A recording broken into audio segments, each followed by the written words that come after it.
Almas Crucificadas, pelo espírito Victor Hugo, psicografado por Zilda Gama. Livro 7º, Quando o Destino Impera. Continuação. Sensível metamorfose se operou no íntimo de Cláudio Solano. Nos meses anteriores à união com Dioneia, havia nele grandes amarguras, desesperos e revoltas recônditas, com a ideia fixa no suicídio, que julgava o único meio para exterminar tais pensamentos atormentadoramente depressivos. Compreendera ele muito tarde que, buscando aventura no amor criminoso, sacrificara a que existia em seu íntimo, a serenidade de consciência, e que, perdendo-a, jamais conseguiria o verdadeiro afeto da esposa, mas apenas compaixão. Após angústias e decepções inauditas, conseguira tê-la a seu lado, ouvir-lhe a voz suave e meiga, receber seus conselhos sadios, sempre inspirados no bem e na justiça. Existiam, porém, para ele, duas crucificações: a cegueira quase total e a inexplicável aversão do pequeno Lúcio Tassiano por ele. Era patente a repulsa que a criança lhe votava. Nunca lhe dirigira a palavra, evitava-o e, por vezes, tentando abraçá-lo, não o conseguira, porque o pequenino se debatia corajosamente em seus braços e corria apavorado. Não gosto de Cláudio, mãezinha. Ele não é meu papaizinho que morreu. Tartamudeava o pequenino, que então contava pouco mais de 36 meses de idade. Ele agora é quem está em lugar de seu papaizinho, Lúcio, disse-lhe Dioneia, experimentando indefinível amargura. Não, ele também não gosta de Cláudio. Ouvindo-o, o castelão, inexprimível agonia lhe oprimiu o ânimo. Desde então, evitava aproximar-se da criança, não podendo crer que a própria mãe lhe houvesse insinuado algo contra ele. Dioneia, aturdida, compreendeu a situação, presa de grande inquietude e mágoa irreprimíveis. Receberia o menino, inspiração do espírito paterno, sentimento consequente do que ocorrera no solar do cisne? Como explicar de outro modo tal animosidade contra Cláudio, que o tratava com todo o carinho possível? Desde que chegara ela ao solar, onde outrora fora algumas vezes em companhia de Marcelo, sentia-se engolfada em intensa melancolia, empolgada pela recordação dos entes amados, desaparecidos em curto espaço de tempo. Por vezes, sentia-se dominada por irreprimível angústia e, à noite, observava entidades intangíveis a espreitá-la, identificando dentre elas a de Joel Sarajevo, sempre envolto por uma alva e resplandecente túnica, com a fronte aureolada de luz opalina, com o braço direito erguido para o firmamento, como que a concitá-la a aguardar a justiça e a proteção do céu. Seus genitores também lhe eram visíveis algumas vezes, parecendo ditosos e serenos, enquanto que, em Apeles, transparecia notável melancolia. Só não me aparece o meu amado Marcelo, exclamava ela então no seu íntimo. Certamente não aprovou o meu consórcio com o seu provável verdugo. Como, porém, poderia eu, fraca e indefesa, opor-me ao poderio esmagador do destino? Tenho receio de enlouquecer, flagelada por esse inconsolável pesar. Certa noite, caíra ela em letargia e, pela primeira vez, desde que se instalara no solar, ouviu a voz balsâmica de uma entidade afetuosa. Irmã, é preciso reagir contra o desalento que devasta e extingue a fé e a esperança que devem existir sempre vivas na alma cristã, a fim de que não se interrompa tua valiosa e redentora missão terrena. Suporta serenamente as dores morais, profícuas e purificadoras, para que possas colher o fruto luminoso de todas as provações. Dentro de pouco tempo, vais levantar uma ponta do véu de Ísis no mistério do destino. Aquele cuja ausência tanto lamentas entrará em contato contigo, vê-lo-ás em teus braços carinhosos. Emudeceu a voz celeste, com a qual Dioneia experimentou inigualável doçor espiritual, e a fez adormecer placidamente, o que não lhe sucedera desde quando fora atingida pelas acerbas mortificações. Dioneia, passional e sensível, não podia olvidar o passado intensamente gravado no recesso de sua mente, por mais esforços que fizesse. Parecia-lhe estar incessantemente em um teatro, assistindo com fidelidade às tragédias de sua própria vida, e um desejo incontido de rever os entes bem-amados lhe supliciava o coração quando não os revia sob os aspectos de sombras fugaces. Seus sogros, Márcio e Geucira, continuavam desaparecidos. Os novos proprietários do solar do Cisne não os visitaram e costumavam hostilizar os campônios domiciliados nos domínios de Cláudio Solano. Via ela, ao longe, as terras do castelo onde fora feliz, e inexprimível dor lhe contundia o emotivo coração. É preciso reagir contra tétricos pensamentos, exclamou ela um dia. Necessito preencher o vácuo que a desdita cavou em minha alma. Devo suavizar a existência dos campônios e de todos os servidores que vivem a nosso lado. É tarefa abençoada. Uma tarde, após intensas cogitações, Dioneia falou ao consorte. Ainda não providenciaste para as modificações imprescindíveis no solar. É-me intolerável a vida nesta inércia, sem um alvo a colimar. E o alvo de tua existência não é duplo? Criar aquele que Deus te confiou, Lúcio, e velar por um cego? Sim, mas ainda me sobeja tempo suficiente para outro labor, minorar o sofrimento alheio. Tens razão, Dioneia, mas receio que a tua permanência a meu lado seja efêmera para maior suplício de meu coração. Devemos, Cláudio, enquanto estivermos no mundo de trevas, procurar por todos os meios que estiverem a nosso alcance, elevar a nossa própria alma, fazendo maior empenho na aquisição do que é do céu e não do que é da terra, pois ela, a alma, e não o nosso corpo, é a responsável por todos os delitos que cometermos. Nosso espírito é quem tem de comparecer no tribunal divino, enquanto que o corpo físico se desfaz em vibriões no fundo dos sepulcros. Há momentos em que cuido ouvir novamente o inspirado Joel Sarajevo falar, o qual, por vezes, parecia estar repetindo palavras de entidades invisíveis. Falo por intuição, Cláudio. Muitas vezes nas palavras que fluem de meus lábios, sem coparticipação de minha mente, falam entidades que desejam o cinzelamento espiritual da humanidade. Contigo sucederá isso, Dioneia, que tens os dons de Joel, pertences à mesma categoria espiritual. Bem conheço que ainda sou um ente inferior. Quem adquire a própria superioridade é quem a ela aspira, trabalhando tenazmente pela conquistar. Bem quisera que assim fosse, Dioneia, mas é tarde. De há muito deveria ter despertado para a vida psíquica e não agora que percebo não estar longe o sepulcro.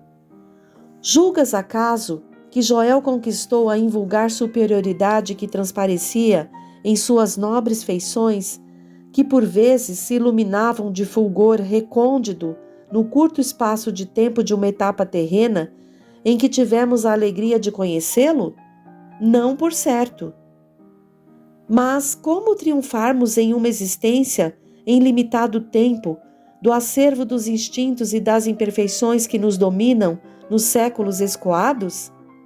Não nos preocupemos com os séculos que morreram, e sim com o presente e o futuro de nossa alma, Cláudio. Trabalhemos não para acumular tesouros corruptíveis, mas para o verdadeiro ouro que tem valor no céu, a virtude. E com o que é da terra, poderemos alcançar o que é do céu, Dioneia?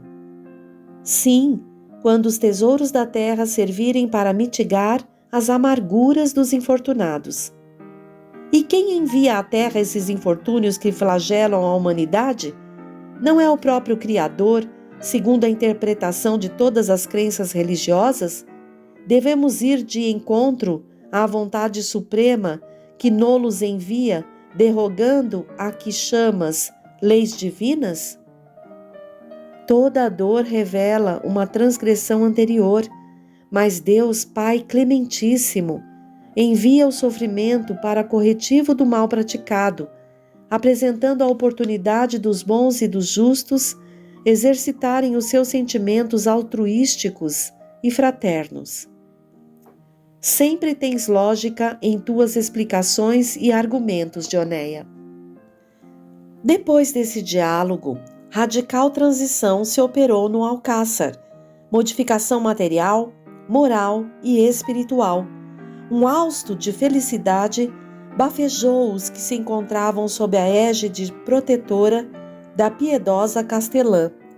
Ela própria administrava os serviços da reforma interna e externa do solar, amenizando também as modestas habitações dos agricultores. As humildes e desguarnecidas moradias circunvizinhas foram beneficiadas antes que se aproximasse o inverno, sempre rigoroso naquela região.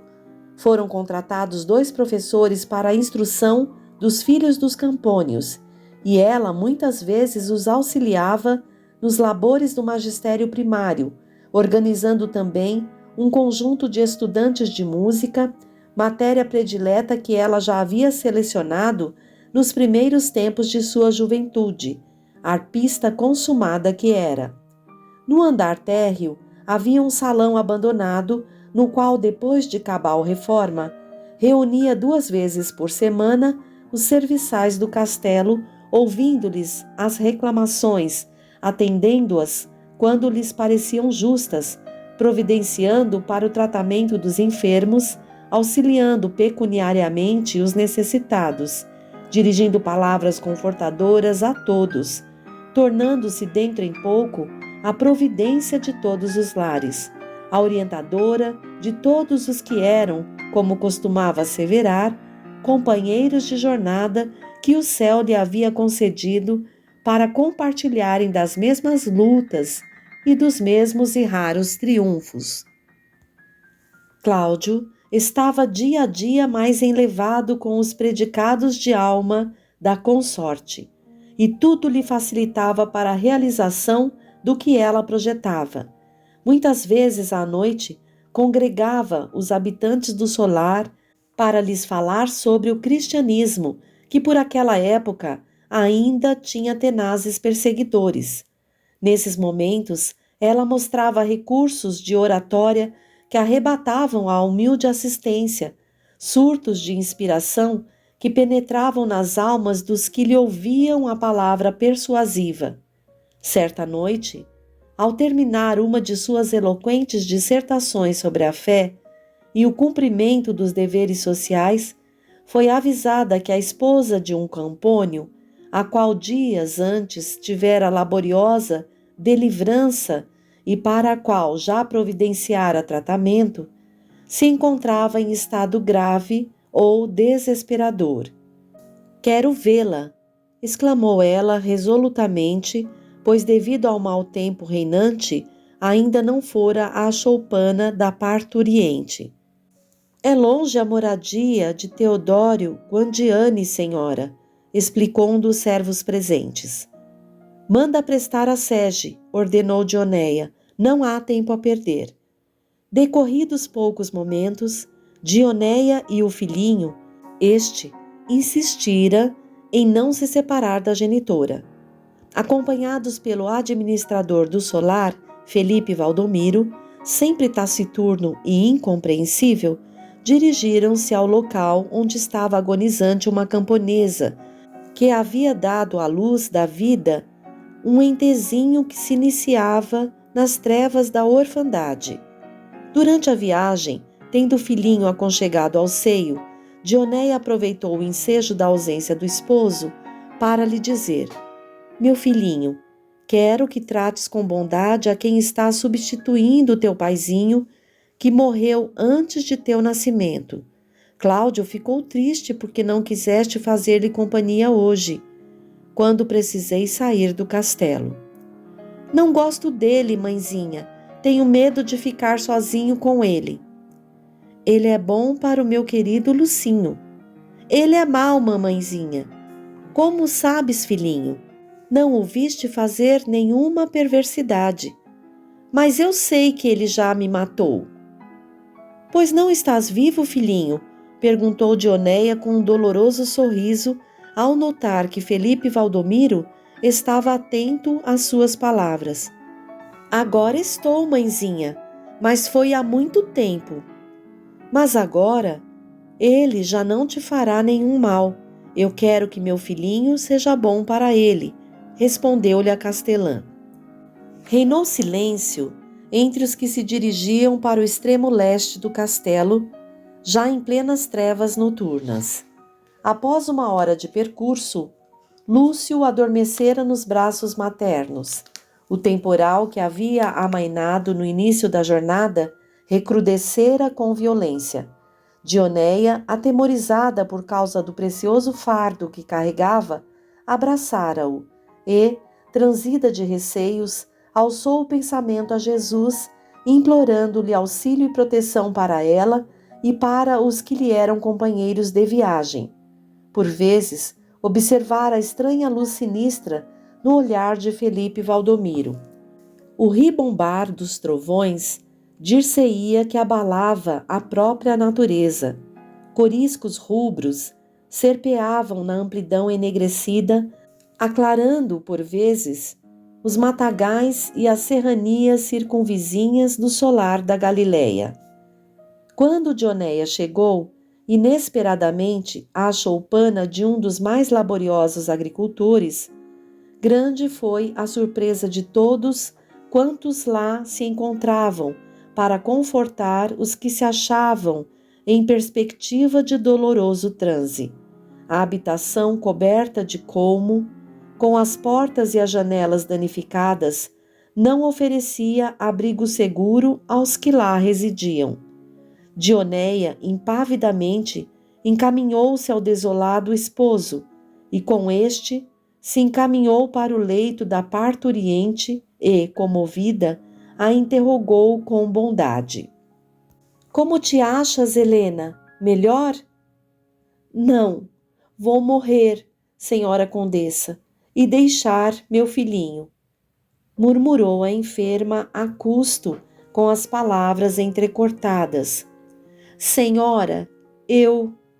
Não te mortifiques, Helena, para que recobres a saúde. Eu me encarrego de auxiliar a criar teu filhinho desde hoje até que possas amamentá-lo. Um profundo suspiro de alívio desprendeu-se do seio opresso da desditosa, que dir-se-ia aguardava a presença da piedosa castelã para exalar o derradeiro alento. Gritos angustiosos repercutiam então ante o doloroso desfecho de tão humilde quanto laboriosa existência, toda consagrada a um honestíssimo lar. Emocionada e grave, Dioneia aproveitou o ensejo para dirigir a palavra consoladora aos circunstantes. Meus amigos, sofrei resignadamente a separação temporária de uma alma que se alçou à presença do Criador do Universo. E podeis estar crentes de que os que se amam e os que se odeiam não se separam nunca, até que seus espíritos purificados, redimidos, alcancem o supremo triunfo. A isenção de dores, o ingresso nas regiões celestes. Nossa irmã Helena partiu, cheia de pesar, deste triste refúgio humano, onde certamente tantas lágrimas, em horas amarguradas, deveria ter vertido, e por muito tempo ficará isenta das pesadas tarefas e mortificações domésticas. Mas não esquecerá jamais os que aqui ficaram, mormente o filhinho, pedaço da sua própria alma, dádiva do céu que teve de deixar na terra. Ah, Senhora Condessa, por que morre uma extremosa mãe que tanta falta faz aos entes queridos e ficam os perversos que infelicitam a humanidade? Interpelou chorando um irmão da extinta dentre os que a rodeavam soluçantes. Porque estamos em um mundo de provas, temos a dor para companheira do berço ao túmulo, os flagelos dos povos, os potentados, os que galgam posições imerecidas à custa do sofrimento de nossos semelhantes, podem ficar temporariamente isentos de qualquer sanção. Decorrido, porém, o tempo, às vezes séculos, voltam à terra, tal qual todos nós que aqui nos encontramos, suportando penosamente as consequências de erros ou de crimes desse passado de culpas. Pois será crível, Senhora Condessa, que vivamos mais de uma existência quando basta uma para que tantos sofrimentos tenhamos de suportar? Não haverá inferno para os maus e céu para os justos e bons? O inferno existe sim, no coração dos perversos e dos que têm remorsos, meus amigos. Céu existe realmente na alma do que cumpre todos os seus deveres morais e tem a consciência limpa. Mas eu nunca pratiquei um crime e fui ferido rudemente, vendo morrer uma esposa honesta e boa, que deixa neste mundo um inocente com algumas horas de vida, falou o esposo da desditosa Helena. Podeis ficar tranquilos, amigos, quanto ao pequenino Ismael, que acaba de ingressar tão dolorosamente na arena deste planeta. Eu o levarei comigo como se fora um outro filhinho que o destino me presenteou generosamente. Houve um rumor de surpresa na resumida e humilde assistência, e uma Campônia, desgrenhada e em pranto, ajoelhou-se aos pés de Dioneia querendo beijá-los. A castelã ergueu-a, falando-lhe emocionada.